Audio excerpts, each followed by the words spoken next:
So welcome back everybody to the Lightroom course. Welcome to lesson 2. We're going to have a look at creative editing in this lesson. I do hope that you all enjoyed the first lesson. We had a look at how to get ourselves organized within Lightroom. We had a look at how to make folders, how to import photographs into Lightroom, how to use collections, how to manage our files, how to fix links. We did a lot of organization in that first lesson. So if you haven't had a chance to see that lesson, don't worry. It doesn't mean that you won't be able to follow what we cover in this lesson, but I do recommend that you go over that lesson as soon as possible. So you're going to be covering in this lesson. Well, we're going to have a look at the develop module, and I'm sure you are very excited to get started with this, and perhaps you maybe have experimented within the develop module already. This is where we learn how to edit our photographs, and Lightroom is very powerful at editing our shots, as we'll build up throughout all of these lessons. It's also a lot of fun to do as well. There's so many tools that we can use here within Lightroom when editing our photographs to really get the most out of them. And one of the great things about editing your shots as well, it helps you to learn more about your photography too. If you find that, for example, within Lightroom, that you're editing your shots a lot to improve the exposure, or you're editing your shots a lot to fix the color, or you're finding that you're having to sharpen your photographs a lot, you can find that these are things that you can fix when you're actually taking your photographs. So particularly with exposure, if you find that you adjust exposure frequently in your photographs, this is an area that you'll need to work on with your photography. So editing isn't just about making a photograph look better or enhancing the photograph, but it's also a great way to actually learn about your own photography. So we're going to have a look at the develop module. We'll have a look at the histogram as well, and this is also very useful for understanding exposure too. So we use it for editing our photographs to ensure that we don't lose any detail, as we'll explore. But you can also find your histogram on your cameras as well. If you go into your playback option on your camera's menus and you review your photographs, you can actually use the histogram there too. And how we use the histogram in Lightroom is very similar to how we use it when we're actually taking our photographs as well. So that'll be very useful when you're out capturing your images. Then we'll have a look at basic adjustments, and basic adjustments are incredibly powerful. The majority of the changes that we need to make to our photographs can happen within the basic adjustments panel, as we'll see. And then we'll also have a look at some presets as well. There's loads of creative options and presets that we can use in Lightroom. We can actually make our own presets too. So if you want to develop a style for yourself, it is possible to do that within Lightroom as well. So let's get right on into it and open up Lightroom. Now, so in the last lesson, we were importing photographs into Lightroom, and there was a lot of duplicates that we had and so on as well. This is mainly because there was files with different names, the same photograph with different names, and when you have the same picture with different names, Lightroom will treat it as a separate file altogether. So I've done a little bit of clearing out by using the technique that I showed you in that last lesson, where we used the reject flag to flag them as rejected, and then we were able to delete them through the photo option here at the top, delete rejected photos. So I've done a little bit of clearing out now for this evening's lesson. So what we're going to do now is we're going to go right into the development module. So if I click develop, it'll bring me into the development module now. It is still possible to use the grid view. If you press the letter G, it'll bring you straight back to the library module. And I want to just make a quick collection. So if I come to my catalog, you see we already have the quick collection, and we see we've got the little plus symbol beside it. So this means this is a target collection. So if I press the letter B on a photograph, it means that it'll put in a photograph into that target collection for me.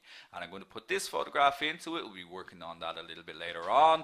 And we'll also have a look, we'll try and find a landscape, and we'll put this photograph into that. So if I click on my quick collection now, you can see we have these two photographs here to work on. Now, what we can also see here as well, one is a CR2, that is a raw file, and one is a JPEG file. Now you can work on TIFFs, PNGs, JPEG, CR2s, or any type of raw file within Lightroom. Now, you're probably wondering, why would you shoot in RAW then if I can work on JPEGs within Lightroom?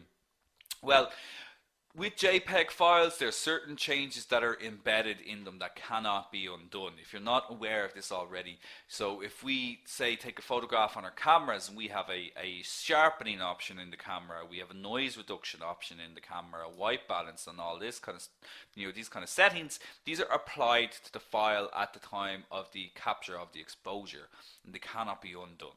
Can't be undone. So if you've applied these changes and you may not necessarily want them later, you're stuck with them. A raw file does not have any of these changes applied to it at all. So it's it's like a raw ingredient that you can decide what way you would like to edit, or what way you'd like to cook and so on as well. So let's get into the development module and start with this particular photograph. So let's have a look at what we're dealing with here first of all. Now, I'm sure you've all had to play around in the development module already, so you might have a good idea about this, but we'll just break it down. So again, we have our 4 panels as per usual. We have our panel over here on the left hand side with our presets, snapshots, history and collections. You can make collections in any module. We have our film strip at the bottom. We also have our main viewing panel, and then we also have our adjustments here. So I'm just going to collapse this one down. We've got basic, tone curve, HSL, split toning, detail, lens corrections, transform effects, and camera calibration. Now, we're not going to be having a look at all of these throughout the course. We will be looking at basic. We'll have a look at HSL, split toning, detail, lens corrections, and we'll might get a chance to have a look at the transform, time allowing, if we continue on. Now, you may not have every one of these options depending on the version of Lightroom that you are using. Certainly the transform is a new option, but we will come to this all in due time. We're going to start with the basic panel though this evening. Now, just before I get to that as well, I just want to draw your attention to these tools here at the top. These are what we'll have a look at in the next lesson. These are going to be our precision enhancements. So these are the tools that we're going to use for getting into specific areas on our photograph that we need to edit. Above that, we have our histogram. Okay, so the histogram can cause a lot of confusion when it comes to our photographs, and you may have seen the histogram before in your cameras. The histograms are available to us on our cameras in our playback option. Okay, when you press play on your cameras, you can view back your photographs. You can bring up the histogram as an option for yourself. Histogram measures exposure, and it's broken down into 3 main areas.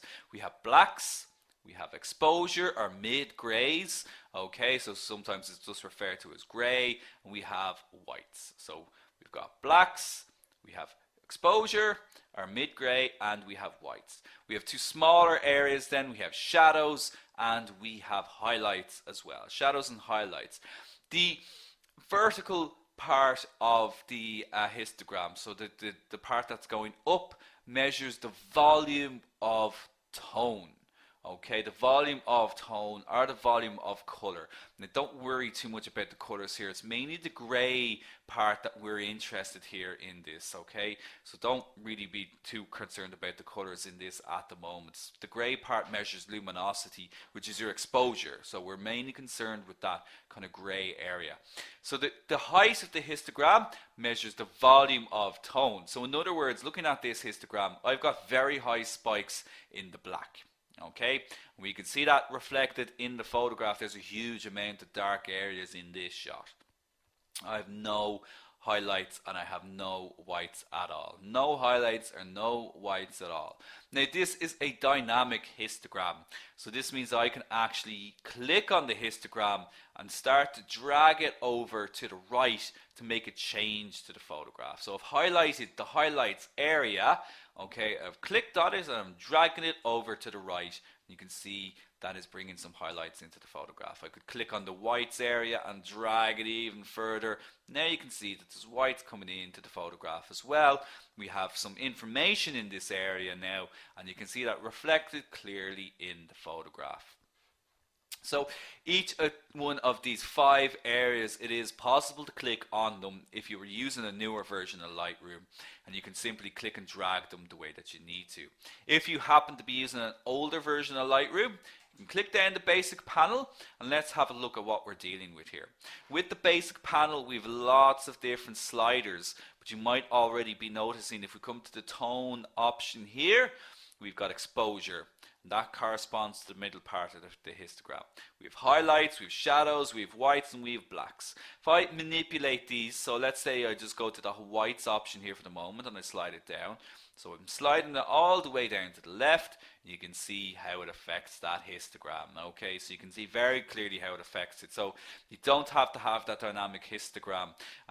You know, you can simply use the sliders, and the majority of people will just use those sliders instead, just to make their adjustments. But each one of those corresponds to a different part on the histogram.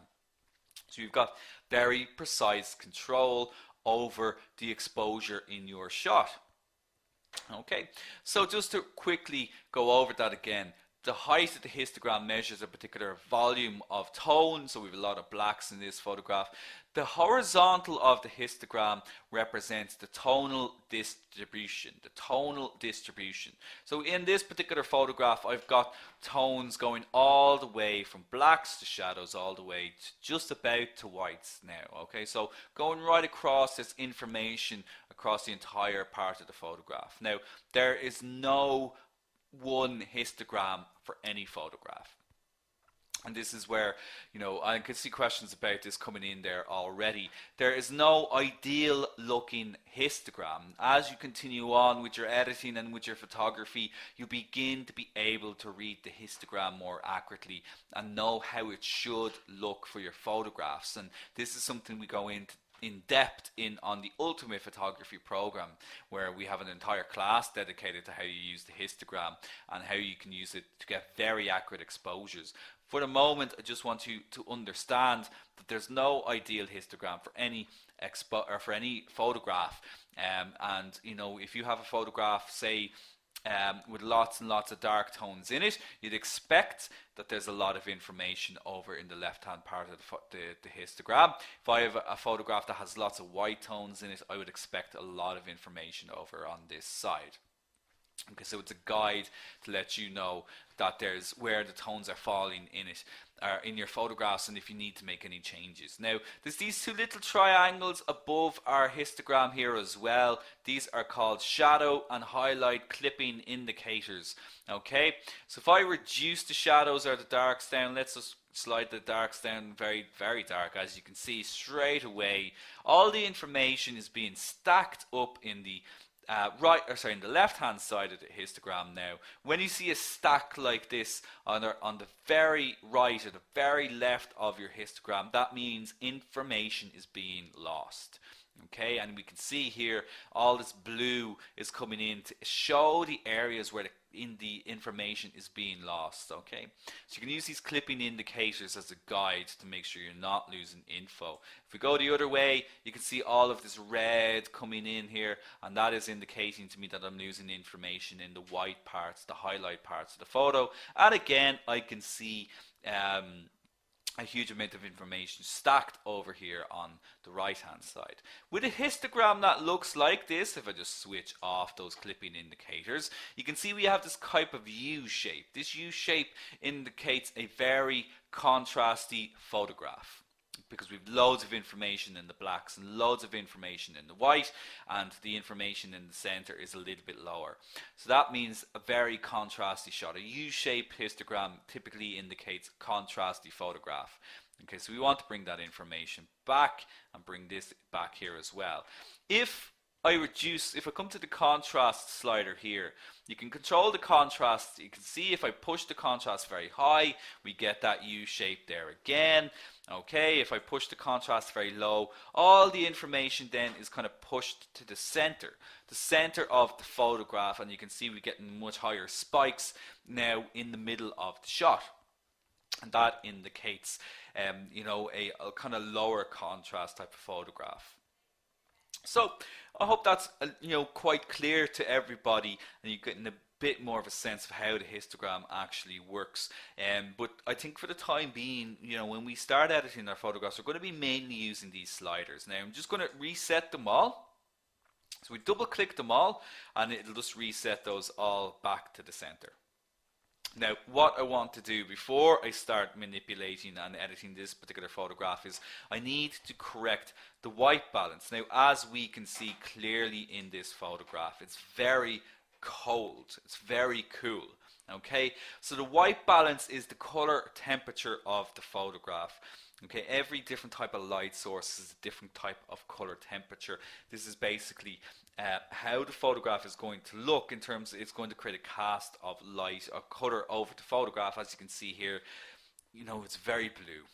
Okay, now it's a nice effect to the photograph, but technically it is not correct. So we can set our white balance a number of different ways. So we have this first option here. If we click this down, we've got a few different presets here available to us. These are exactly the same as the presets that operate in your cameras. Okay, so you have all these white balance presets. You have an auto option, daylight, cloudy, shade, tungsten, fluorescent for all these different light sources. Now basically these are preset Kelvin values. Okay, so Kelvin scale is what white balance is measured on. If I click, say, let's click just the tungsten, which is completely incorrect, but you see the color temperature has gone down to 2850, and it's gone into the blue area of the slider here, the temperature slider here. So this is a preset number that you know, is available in Lightroom. If I click shade, you can see it's much higher. It's gone to 7500 there. So we've, you know, a few preset options there. You can go with auto, and the camera tries to auto correct it. That's still too warm for my liking. So we'll go back to just as shot now for the moment. Now you can set it manually as well. Then you just do it by eye. If you want to just simply slide your color temperature slider, you can see you know, you're increasing and decreasing the color temperature there. You know, if you know your presets already, you could type in the value you want. Like for example, 5500 is a daylight balanced, which is actually looks quite well in this particular photograph. Okay, but the most accurate way for setting white balance is to use the white balance selector tool here. And this tool will allow you to choose a part of the photograph to set the white balance from. Now, I just want you to pay attention. Now, if I bring over to the left-hand part here, I'm just going to enlarge this a bit. This is your preview. Okay, so it'll give you an idea of, you know, how your photograph is going to look. And if I set the white balance, if I start hovering over the photograph, you should be able to see, as I hover over different parts of the shot, how that preview is changing color. So how white balance works is that when you select a white point in the photograph or a gray point in the photograph, you are telling Lightroom that this is an area that has no color cast in it.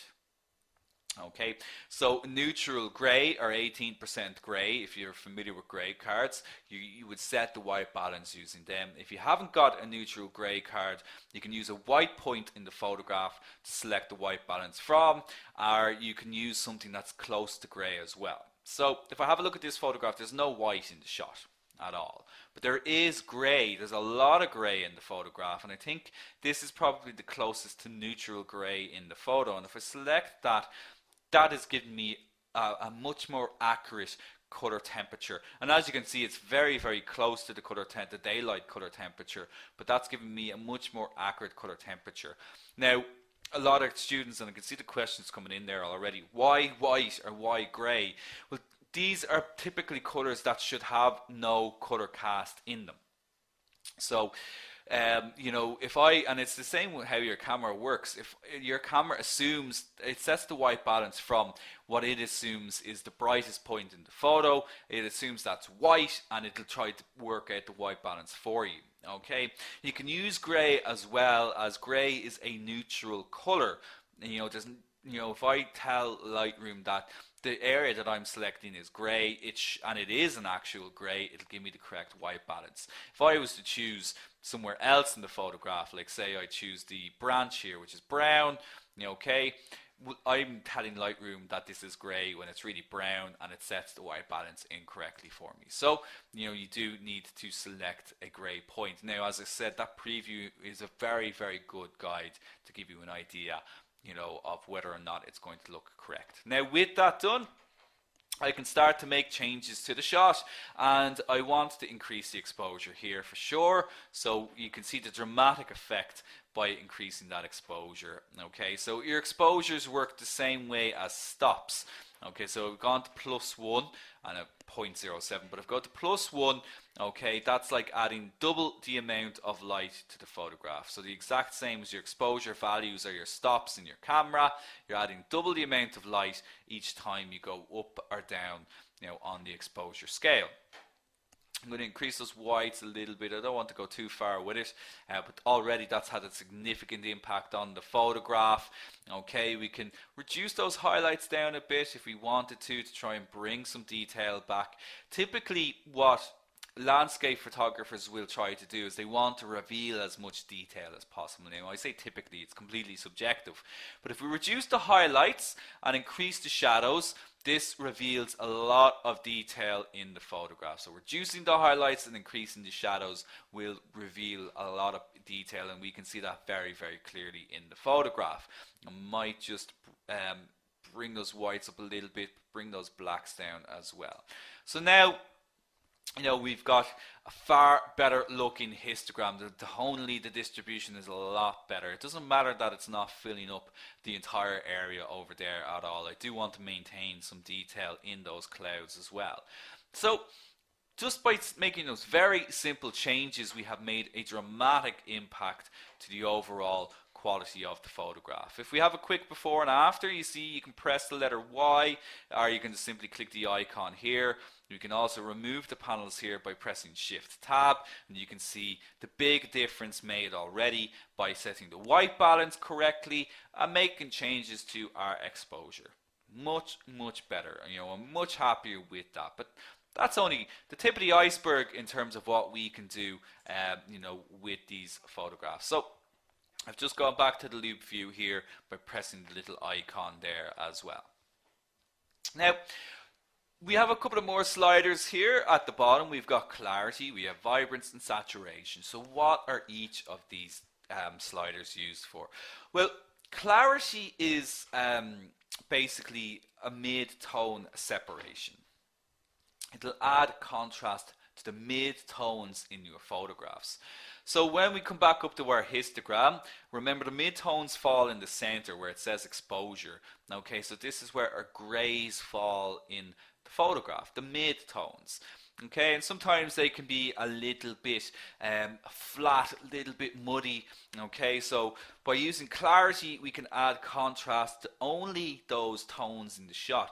And the effect that it has on the photograph is quite significant. Now, have a look at the histogram. The histogram is now separating these tones a little bit more, and it's kind of spreading them out. But you can see what happens to the picture. The picture appears more sharp. Now, that's because it's adding definition to those mid-tone areas. Now, what's really happening here is that the photograph is not becoming any sharper. It just appears more defined because there's more contrast in the center part of the histogram, in the mid-tone areas, and it gives that effect of it being sharper. Okay, but it's not the same as the sharpening tool, which we'll have a look at later. Now, we can reduce the clarity as well. Okay, so this is known as negative clarity, and when we reduce the clarity, we get this effect that looks like everything is now nice and soft. Okay, it's nice and soft, and this is great if you're after kind of a dreamlike effect or a dreamlike quality to your shots, or especially for portraits as well. You can reduce that clarity down, and you can create this nice, kind of softening on the skin too. So very, very useful. We'll increase the clarity a little bit. We'll add a little bit of definition to this particular photograph. Okay, so that's absolutely fine there in around 19. Below that then we have vibrance and saturation. And vibrance and saturation again can cause a bit of confusion, when you're using them for the first time, as they appear to have the same effect on the photograph, but really they're a little bit different from each other. Vibrance will help to level out your colors. If you have a strong red and a weak blue in a photograph, You want them to become closer to each other. You want to bring that blue up to the same vibrance as the red. You use the vibrance slider. So any weaker colors in the photograph will be brought up to the level of the stronger colors in the shot by using vibrance. Saturation just increases the overall saturation or the overall color of the photograph, regardless of whether you have a weak or a strong color in the shot. So if I gradually increase vibrance, okay, so it helps to bring out those, now going very, very high, it kind of just helps bring out those greens and those browns and those dormant colors here in the photograph a lot more. Now that's perhaps going a little bit too far, but the effect is a lot more subtle than if I was to increase vibrance or saturation. If I increase the saturation, that's actually not too bad there, because you know the colors here in this are not very strong as it is. But you can see in the branch here in the foreground and the greens of the hills, getting a bit garish, a bit overdone. Okay, so vibrance is definitely a good one to use in tandem with clarity. Sometimes when you increase the clarity, you do lose a little bit of vibrance in your colors. Okay, so we've increased that quite high, up to about 45. That'll do the job. Now, just to make you aware of as well, if you decrease saturation altogether, you will desaturate your photograph and it becomes an instant black and white shot. This is okay if you want to get an idea of how something might look in black and white, but it's not the ideal way of creating a black and white image, and we will have a look at that certainly in a lot more detail in a future lesson. So with all of that now, I think that's the majority of the changes. In fact, it is the only changes I'm going to make to this particular photograph now at the moment. And again, we'll just do a quick before and after just to give you an idea. That is the power of the basic changes in the development module. Okay, so those changes are very significant. Your white balance is the first thing I'd always recommend that you set first. Then you can start adjusting your exposure and refining it to whatever way you prefer, whatever way suits you. Okay, so let's have a look at that then, you know, in action with a portrait. There's a few more things that we can do if we're working on a portrait photograph. Now, there's also a few other options that we can use as well. Now, you might like at this stage to start to develop a style. You might want to experiment a little bit with your photos. Now, so I can see some questions coming in there.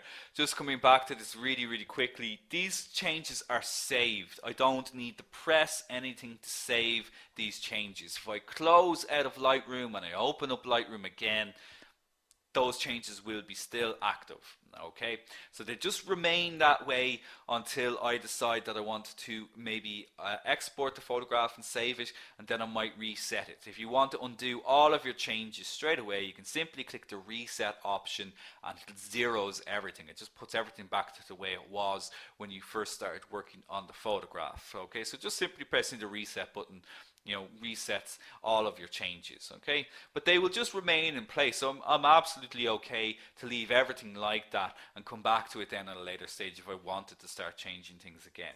But that said, if you want to experiment on a photograph, you're not quite sure what it is you want to do with a shot, it is possible to make copies of it. So what we're going to do here is we'll have a look at presets, but we'll also have a look at what are called virtual copies. Virtual copies, okay? So if I right click on a photograph, or you can also do this through the photo option here as well. You can select create virtual copy. So you can select create virtual copy here, and it'll make a second copy of your shot. So this is basically a second preview of your photograph. You can also just simply right click on it here as well, and you can also create a virtual copy too. So we'll make a few different copies of this. Okay, so they're not duplicating the actual file itself, it is just duplicating the preview that you can, you know, do a few different changes to these photographs. You can see there's a little dog ear underneath each of these shots indicating that it is a virtual copy. So now we can start to use things like presets. Okay, so if you're not, like I said, if you're not sure what you want to achieve with a photograph, presets are a great way to experiment and try out a few different styles. So if we click down our presets options, we've got a few different options here. So we've got a lot of black and white ones that we can click down. Okay, a huge amount of black and white options here available to us. Alright, we've also got some toned type of ones here as well. We've also got some Lightroom color presets here too. And as you can see, if I click on each one of them, they are applied to the photograph. I actually quite like that one. That's an interesting one. Okay, now the great thing about this is every time you click off one of these preset options, you can see how it's achieved. Okay, so this is really good if when you want to start making your own presets as well, which we'll have a look at now in just a moment. But you can go through each of these options to see how these presets are actually created. We'll come to split toning later, but you can click each of these down and you can see, you know, how it applied these settings. So if you want to learn how to do it yourself, it's a great way of doing it. We'll select another one here. Let's see, we'll try a couple of black and white filters, an extreme blue filter there, very unusual effect on that. Okay, so green filter is typically quite nice when it comes to portraits, you know, in black and white. Let's see. So there's a lot of different options here that you could try out here yourself. Some different split toning options there as well. They're not particularly interesting. Some old polar. So this is kind of like an old type of Polaroid effect, which is also quite nice. Okay, so you know, as you can see, there's a load of different options here that you can try out yourselves. But the best thing, really, I think, is to actually just make your own versions of them. So I'm going to make, we'll come back to the original photograph and we'll start doing a little bit of work on this particular one. So let's do some basic changes. We'll set our white balance first of all, and we can, okay, so you can see I cannot set the white balance here. Please click on a darker neutral area. So there's no detail here. There's not enough detail here to set the white balance from. Okay, so that's going to make things a little bit trickier for us in this particular instance. We could try and set it from the eyes. That's probably going to be too small. Really, we're just going to have to do it manually in this particular case. So you can kind of use your white balance to effect now in this particular instance, but I do think that perhaps the best option here is just going as shot. Now, just a quick note on this. As you can see, I've got far less options available to me than I did the first time around. The reason for that is I'm working on a JPEG file now. As I said, with a JPEG photograph, you know, there's certain changes that are embedded into the photo that we cannot undo. So we have much less options here in terms of setting the white balance. So we need to set it manually, but I think it actually looks perfectly fine here. Let's have a look at the histogram. The histogram in this particular case, you can see there's a lot of information being lost in those white areas of the photograph. That is absolutely fine. In fact, you want to push that a little bit more. That background should be pure white. Okay, so if I push this very high, the highlight's very, very high, you can see that big red area. If I click this off, and there we go, we've got a nice pure white background. Okay, maybe a little bit of a gradient there at the top, but we can click that again. So in this particular instance, it's a good example of where you'd actually like to just lose that information because it has a better effect on the photograph. There's not much blacks in the photograph at all. That's absolutely fine. You know, I can see here that there shouldn't really be. I can drag it out a little bit just to add a bit of contrast, but that's perfectly fine here in this instance. I can maybe add a bit of clarity to it. That's a bit severe, so we might go the other way. We can soften things up if we want. Okay, we'll soften them ever so slightly. I don't want to go too far so that it looks a bit unnatural, and you can add a bit of vibrance there as well. So let's just have a quick before and after on that. Not a dramatic change to the photograph, but subtle differences. That background is certainly a lot more improved. You know, a little bit more vibrance there, but there's a bit of work that I want to do on this photo. So we, as I said, we can start, you know, experimenting and making our own presets here within Lightroom as well. So let's do that. So I'm going to do some quite exaggerated things to this photograph just so we can really see the effect, you know, on the preset. So we can maybe change the white balance here a little bit, add a bit of a tint to it there as well. Now there is another way to add kind of a split tone to your photograph, which is through split toning, but that's something we'll come to a little bit later. It's a little bit more advanced now for the moment. I might push the contrast quite high on this, so I'm just going to exaggerate the scene just for the moment. And when I've made my changes to the shot, if I want to save this preset, this style for myself, so that I can apply it to other photographs at a later stage, I can choose this option here. If I come back to presets, we can go create new preset. When that comes up, I can call this preset whatever I like, and I'm just going to call this one quick edit.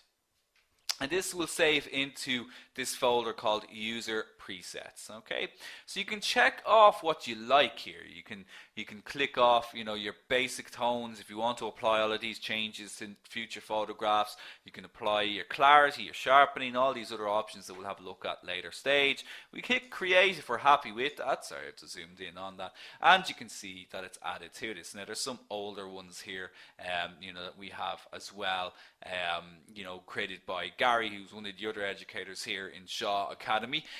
But I just wanted to show you how quickly it is to do that. So if I apply, or if I selected a different photograph, say I come back to this one here, I could apply my quick edit to it.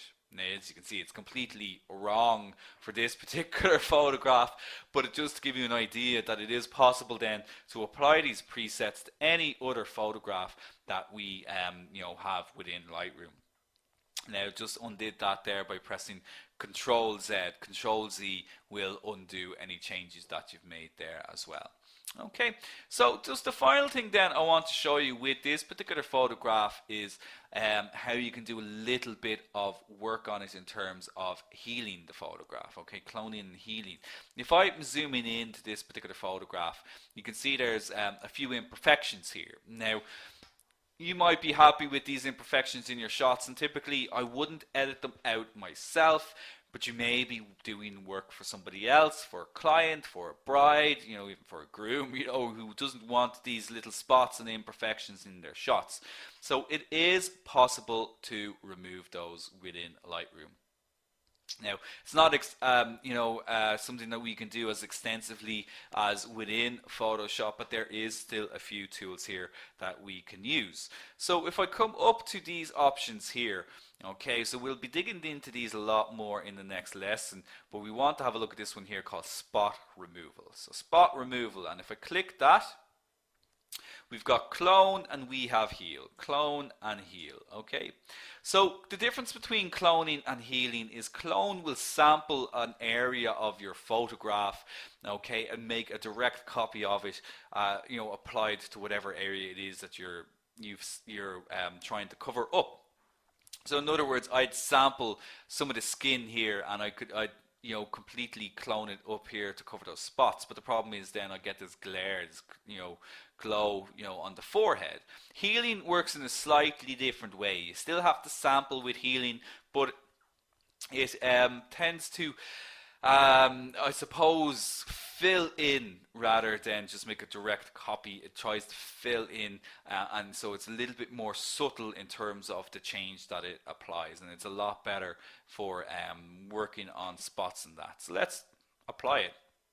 So if I click on an area, Lightroom will automatically try to select another area to sample from, and you can move that. You can simply move it around, okay, and you can see that that's done a better job of covering that area. I could enlarge and decrease the size of the brush. Okay, so just by using the slider here, or you can also use the square brackets. If the square brackets on your keyboard, okay, you'll find them just beside the enter or the return key, and you can quickly enlarge or decrease the size of the brush there as well. You've also got feather. Okay, so feathering is if you want to have a soft edge, on when you're doing these changes, or if you want to have a hard edge on it. Okay, and then we've also got opacity. So opacity is how opaque or how see-through the change is. So the change I already applied, if I reduce the opacity of it, you can see how that spot returns. If I slowly increase the opacity, you can see how it slowly disappears. Okay, so opacity is a great one for blending in, if you want to try and make your changes look a little bit more subtle. So let's try this again. We'll select another one and we'll go from around the same area. Okay, so you want to get in quite close. That's a bigger change I've made there, perhaps too big a change, so we'll undo that. So you can just drag it there as well. You don't have to just just have the circle on it, but obviously for this particular instance, you want to just have the circle over the spots. Now you can see here what's happening. It's not blending particularly well, with the top of the eyebrow here. So you could reduce the opacity in this case. That's not really having much of an effect on it. The feathering we might reduce down. We'll see if that has a change on it. Not really. So the size, there we go. So if we reduce the size down, that's a little bit more subtle. So it does take a little bit of tweaking to get used to. Okay, so let's try something a little bit more difficult. Now, let's say if I want to do a little bit of work on the cheek. Okay, so we'll use the navigator here over on the left-hand part just to bring everything down a little bit. And we will enlarge this by pressing the square bracket. I'm going to feather it as well, so we can increase that feathering here. I just want to try and remove the glow on the cheek. It's a little bit distracting. Okay, so I'm highlighting quite a large area. Now this is a little bit more advanced, and it has sampled. Okay, so it's sampled from somewhere down in the photograph. Let's see where exactly it's sampled from. Somewhere really much further down. Okay, it's where have we sampled it from? Okay, it looks like it's going right to the bottom of the shot. Let's see if we can just quickly zoom out. There we go. Okay, so there we have it. You can see it's sampling from the shoulder. That's actually not a bad place for it to sample from. So I'm going to reduce the opacity from it there as well. You can see that just reduces the glow on the cheeks quite significantly.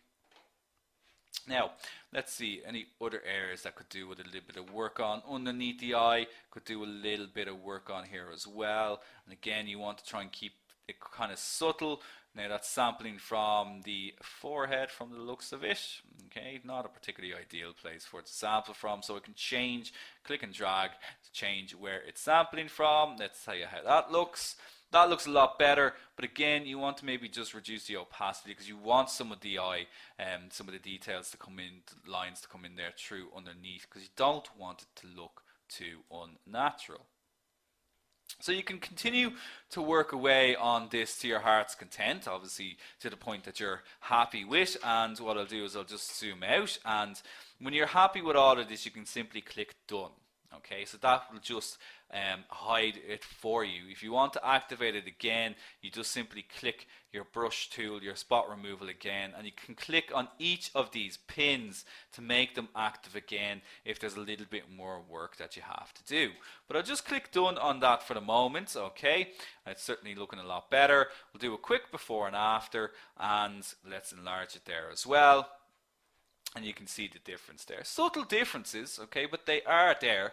Okay, so the skin tone I think is looking a lot better in this particular photograph. We have a much nicer white background here as well. The slight imperfections on the face, we've worked on them too. They're looking a lot better. You know, we've removed some of those spots and so on too. So there's a huge amount of work that we've done on that in a short amount of time, and you know, there's still a massive amount more that we are able to do.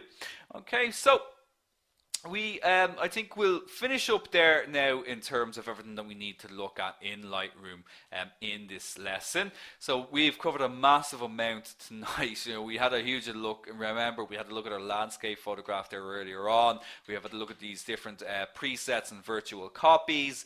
We've also had a look at how to do some basic changes to a portrait as well, and how we can do a little bit of healing to the photograph too. So we'll park that photograph now where it is and we will finish up our lesson. So what did we have a look at in this lesson? Well, again, we covered a lot. We dived into the develop module. We gained an understanding of our histograms. We looked at the basic adjustment panel in depth. So we had a look at our develop module. We're going to be having a look at this a lot more throughout this course. We've only just begun really in terms of our editing. I had a look at the histogram. I hope you saw the use in using the histogram and how important it is. And it's so much more accurate for measuring the exposure in our photographs than simply looking at them by eye. Then we had a look at our basic adjustments, fixing the white balance, adjusting our highlights, our shadows, bringing out as much detail as possible. And we made some significant changes to the photographs. And you saw how quickly it can be done when you get used to using Lightroom. And we had a look then at how we could create our own presets as well. And as I said at the start of the lesson, if you wanted to develop your own kind of style, your own particular unique look to your photographs, presets are a great way to do it. This is a great way if you're working as a professional to kind of build a brand for yourself, a look for yourself, so that sets you apart from other photographers.